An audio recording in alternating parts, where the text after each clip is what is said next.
If your child is being bullied or is the one bullying others, this video is for you. I am going to share an unpopular perspective. As parents, we hold so much power, more power than we would like to admit to ourselves. And sure enough, with more power comes more responsibilities.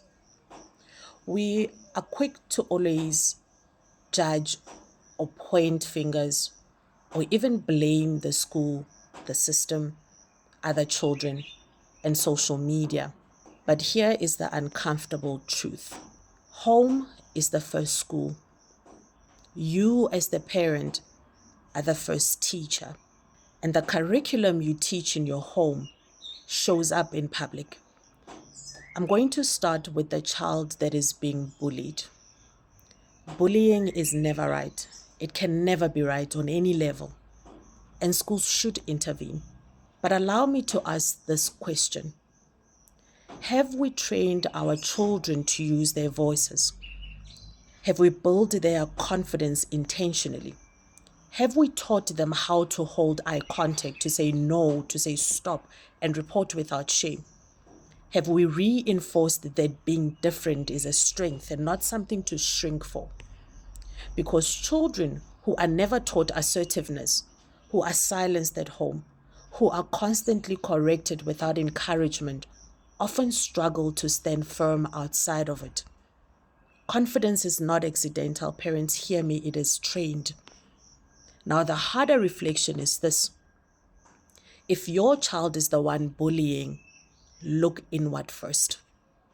If shouting is a norm in your home, if disrespect is modeled, if emotions are handled with intimidation, if control is exercised through fear, if accountability is avoided, it shows up.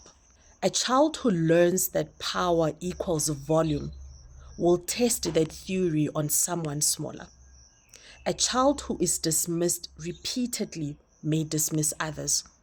A child who is not emotionally regulated cannot regulate power over peers.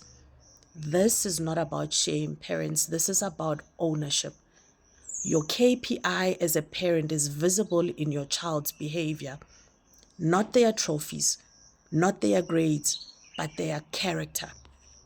How they treat someone weaker, how they respond to correction, how they handle differences, how they use power.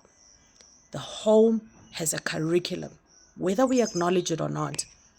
It teaches children how to speak, how to argue, how to disagree, how to lead, how to respond to authority, and how to treat other people. So if your child is hurting, please advocate strongly. If your child is the one hurting others, you need to correct decisively. But in both cases, examine the home. Because before the playground, before the classroom, before the group chat, there is a living room. Parenting is not about control over everything, but it is about control over what is modeled daily. We cannot outsource character formation, and we cannot demand from schools what we have not reinforced at home. Unpopular it may be, but powerful when embraced. Raise children who are confident enough not to shrink and disciplined enough not to dominate. And that starts with us. I'm Catch Education Specialist, helping you navigate the education landscape.